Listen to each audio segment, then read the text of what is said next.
Because of some disturbances ये question number 5 से मैं स्टार्ट कर रहा हूँ। इस क्वेश्चन में दिया हुआ है A ratio B ratio C जो है एक ट्रायंगल में साइड्स का रेशियो है 3 रेशियो 7 रेशियो 8 और हमें फाइंड करना है capital R ratio small R की वैल्यू। जिसमें कैपिटल आर है तुम्हारा सर्कम रेडियस और स्मॉल आर है इन रेडियस। तो मैंने दोनों का फॉर्मूला लिख लिया है। कैपिटल आर होता है ABC upon 4 times of delta that is area of the triangle और स्मॉल आर होता है area of the triangle that is delta upon S. तो सबसे पहले इसकी कैलकुलेशन हो जाती है। अगर मैं साइड्स को लेट कर लेता हूँ 3, 7 और 8 जो कि क्वेश्चन में गिवन है। तो वहां से ऐसा आ गया 9। अब डेल्टा निकालते हैं हीरोन्स फॉर्मूला से। 9 इंटू 6 इंटू 2 इंटू 1। तो अगर मैं इसको कैलकुलेट करूंगा तो ये वैल्यू जो आ रही है 9 इंटू एस माइनस ए। तो ये सब तुम्हारी जो वैल्यूज बनेंगी 9 इंटू 6 इंटू 2 इंटू 1। तो इसको अगर मैं तोड़ के लिखूं तो ये बन जाता है 3 इंटू 3 2 इंटू 3 इंटू 2। मतलब टोटल वैल्यू जो आ रही है इसकी ये बन रहा है मेरा 3 दो बार आ गया है, 2 दो बार आ गया है। तो ये बन गया 6√3। 6√3 मेरा एरिया आ गया। तो यहाँ पे मैं लिखूंगा 4 इंटू 6√3 और यहाँ पे बन गया 6√3 अपॉन में 9। अब इनको डिवाइड करना है। तो सीधी सी बात है, ऊपर में जो वैल्यू है आर बाई आर निकालते समय जो ऊपर वाली वैल्यू है वो मुझे दे रहा है, यहाँ पे इसको काट देते हैं। तो ये बन रहा है मेरा 42/6√3 और ये वैल्यू जो नीचे में है 6√3/9। 6√3/9 लिखूंगा तो 9 ऊपर चले जाएगा 6√3 तो 42 इंटू 9 और ये 36 इंटू 3 108 हो गया। अब इसको कटिंग कर लो और कट करके इसको सॉल्व करेंगे तो इसका जो आंसर हमारे पास में अभी आ रहा है इसको सॉल्व करके वो 7:2 आ रहा है जो कि ए ऑप्शन में अवेलेबल है। उसके बाद आते हैं क्वेश्चन नंबर 6 की तरफ। क्वेश्चन नंबर 6 में हम लोग को दिया हुआ है इस वैल्यू को सिंप्लीफाई करना है। tan इनवर्स रूट के नीचे में है 1 plus cos x upon 1 minus cos x. तो सबसे पहला काम क्या करेंगे, 1 प्लस कॉस एक्स का हमारे पास में फॉर्मूला होता है that is 2 cos square x by 2 और उसी तरह से 1 माइनस साइन एक्स का फॉर्मूला होता है 1 माइनस कॉस एक्स का फॉर्मूला होता है 2 साइन स्क्वायर एक्स बाई 2। दोनों का कैंसिल हो गए और टोटल वैल्यू निकल के आया, अगर हम लोग रूट हटा दें तो कॉट का एक्स बाई 2।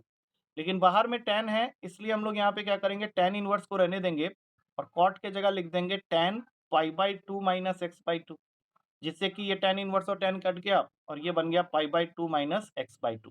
तो ये अवेलेबल है हमारे बी ऑप्शन में। तो 6 का आंसर हो गया बी। इसी तरह से सेवेंथ क्वेश्चन है। सेवेंथ क्वेश्चन में हमें इसको सिंप्लीफाई करना है। tan inverse cos x upon में 1 प्लस साइन एक्स।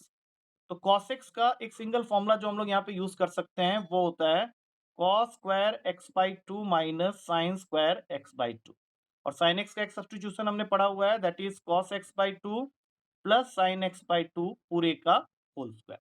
अब ऊपर वाले को ए स्क्वायर माइनस बी स्क्वायर की आइडेंटिटी से ब्रेक कर लो तो ये बन गया cos x by 2 plus sine x by 2 into cos x by 2 minus sine x by 2।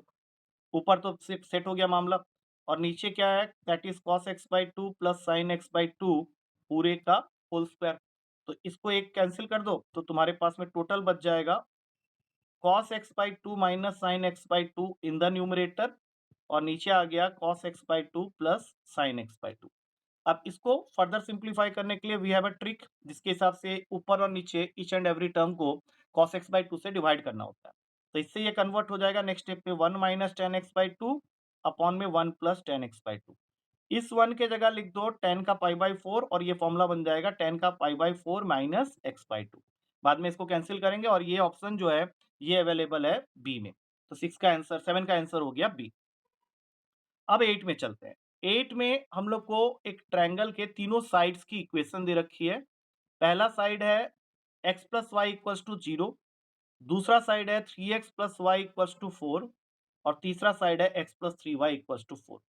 अगर मैं इसका ट्रायंगल बनाऊं और इसके हिसाब से नेमिंग कर दूं तो सपोज कर लेते हैं कि ए बी साइड को मैंने ले लिया x plus Y equals to 0, दूसरा बीसी साइड को मैंने ले लिया x plus 3y is equals to 4 और AC साइड को ले लिया 3x plus Y is equals to 4। तो जब मैं इनको साइमल्टेनियसली सॉल्व करूंगा तो मेरे कोऑर्डिनेट्स जो ए के आएंगे वो आएंगे 2 माइनस 2। बी को सॉल्व करूंगा तो उसके कोऑर्डिनेट आएंगे -2, 2 और सी को सॉल्व करूंगा तो उसके कोऑर्डिनेट आएंगे 1, 1। तो इन स्पेसिफिकेशन के साथ अगर मैं AB, BC और AC तीनों साइड्स की कैलकुलेशन करता हूँ यूजिंग डिस्टेंस फॉर्मूला, तो AB डिस्टेंस आ रहा है मेरा 32, BC आ रहा है 10 और AC भी आ रहा है 10। तो इससे साफ पता चलता है कि ये आइसोसेलेस ट्रायंगल को एनक्लोज कर रहा है और आइसोसेलेस ट्रायंगल मेरा पहले ही ऑप्शन में अवेलेबल है, तो 8 का आंसर हो जाएगा ए। उसके बाद आते हैं 9th क्वेश्चन में। 9th क्वेश्चन में तुमको ट्रायंगल के दो साइड्स को तो उसने एक्सिस लाइन बना दिया है, क्योंकि एक साइड उसने बोला x equal to zero, x equal to zero का मतलब होता है y एक्सिस और y इक्वल टू जीरो का मतलब होता है x एक्सिस। और तीसरी साइड की इक्वेशन दे रखी है in the form of 3x plus 4y equals to a। और इस ट्रायंगल जो कि तुमने यहाँ पे फॉर्म किया है उसका एरिया दे रखा है तुमको a। नहीं, इसका एरिया तुमको फाइंड करना है, ठीक है? नहीं, इसका एरिया दे रखा है 1 यूनिट। इसका एरिया दे रखा है 1 यूनिट। तो अभी हम लोग को क्या करना है, इसको इंटरसेप्ट फॉर्म में कन्वर्ट करना है। तो इसके लिए मुझे क्या करना पड़ेगा, दोनों साइड को a से डिवाइड करना पड़ेगा। और अगले स्टेप में मैं इसको लिख सकता हूँ x upon a/3 plus y upon a/4 equals to 1। मतलब ये वाला पार्ट जो है ये a/3 है और ये वाला पार्ट जो है ये a/4 है। और हम लोग को पता है कि एक राइट एंगल ट्रायंगल है और राइट एंगल ट्रायंगल का एरिया का फॉर्मूला होता है हाफ बेस इनटू हाइट। तो यहाँ पे बेस के नाम पे है a/3, हाइट के नाम पे है a/4 और एरिया तुमको 1 दिया हुआ है। तो ये हो गया a square upon 24 equals to 1। तो a स्क्वायर की वैल्यू आ गई 24, तो a हो जाएगा तुम्हारा 2√6, जो कि यहाँ पे बी ऑप्शन में अवेलेबल है। Now coming to the 10th question. 10th question में तुमको एक ट्रायंगल दिया गया है जिसको देख के ही पता चल गया है कि ये इस तरह से बनाया हुआ ट्रायंगल है। एक इसका वर्टेक्स 0 0 पे है, दूसरा है 2 0 पे और तीसरा है 0 2 पे। और इनकी नेमिंग उसने कर दी है ए, बी एंड सी रेस्पेक्टिवली। अब तुमको बोला जा रहा है कि इस ट्रायंगल के अंदर दो पॉइंट्स ढूंढो, पहले तो ऑर्थोसेंटर और एक सरकम सेंटर। अब हमने क्लास में डिस्कस किया हुआ है कि जो राइट एंगल ट्रायंगल होता है उसके अंदर ऑर्थो सेंटर उस वर्टेक्स पे फॉर्म होता है जहां पे 90 डिग्री है। दैट मीन्स ऑर्थो सेंटर होगा 0 0 पे और सरकम सेंटर जो होता है वो मिड पॉइंट ऑफ हाइपोटेन्यूस होता है। तो हाइपोटेन्यूस तुम्हारे सामने ही है, इसका मिड पॉइंट निकाल लो तो वो 1,1 हो जाएगा। तो सरकम सेंटर हो गया 1,1 और क्वेश्चन इन्हीं के बीच का डिस्टेंस मांग रहा है। मतलब एक तरह से देखा जाए तो ये डिस्टेंस मांग रहा है, तो 0 0 और 1 1 के बीच का डिस्टेंस निकालोगे तो डिस्टेंस फॉर्मूला से वो √2 आएगा, जो कि ए ऑप्शन में अवेलेबल है। अच्छा, मैंने इस वीडियो को स्टार्ट किया था 5th नंबर क्वेश्चन से क्योंकि कुछ डिस्टर्बेंसेस हुए थे। तो पहले 4 क्वेश्चंस अगर रिकॉर्ड हो गए होंगे तब तो ठीक है, अदरवाइज मैं उसको पुट अप कर दूंगा, ठीक है? So that's it for today.